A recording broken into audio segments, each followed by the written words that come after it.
Do New Zealand judges hold too much power for too long? In an op-ed over the weekend, Lady Deborah Chambers KC says that judicial authority, including the role of the Chief Justice, should come with a use-by date, arguing fixed terms would encourage reform and prevent stagnation. So what exactly does that mean? Lady Deborah Chambers KC joins us this morning. Lady Deborah, good morning. Good morning, Ryan. Lovely to see you.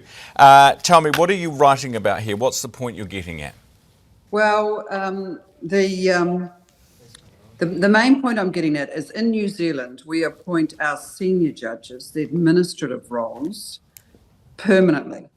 There's a few exceptions, but in general, they get appointed and they stay there till they retire or resign. And I think that's out of step with the modern world. And I don't think it's good for our court system because they actually hold a great deal of power.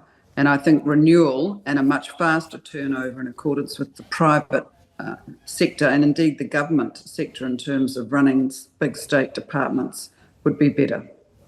How are they overstepping the mark, do you think?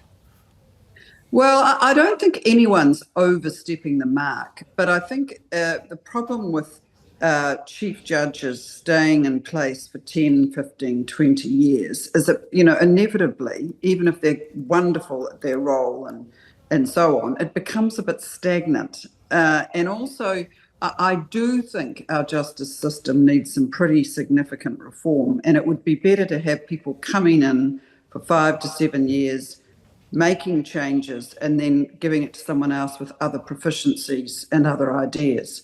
So it's like a CEO of a board in a company. Those are moving internationally towards more like 5 to 7 year terms for all of these reasons. And the same good reasons apply, in my view, to the governance roles in the judiciary. Is what you're talking about similar to the complaints, or would they deal with some of the complaints that we get from the likes of Shane Jones about the judiciary, when it comes to marine and coastal areas bills, interpretation of legislation, that type of thing?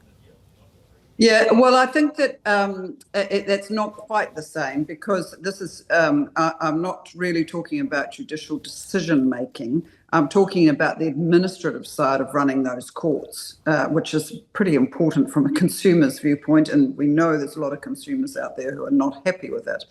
But if you have really long-term appointments in those roles, then that their worldview can capture the decision-making process. So I think that is it overlaps to that extent, but not perhaps the core issue. Thank you for speaking to us this morning. For those who want to have a read, Lady Deborah's opinion pieces at nzherald.co.nz. I must say, I don't know what you're doing on Waiheke today, but I'd much rather be there. Thank you for being with me this morning. Lovely to talk. Thanks, Ryan. Lady Deborah Chambers.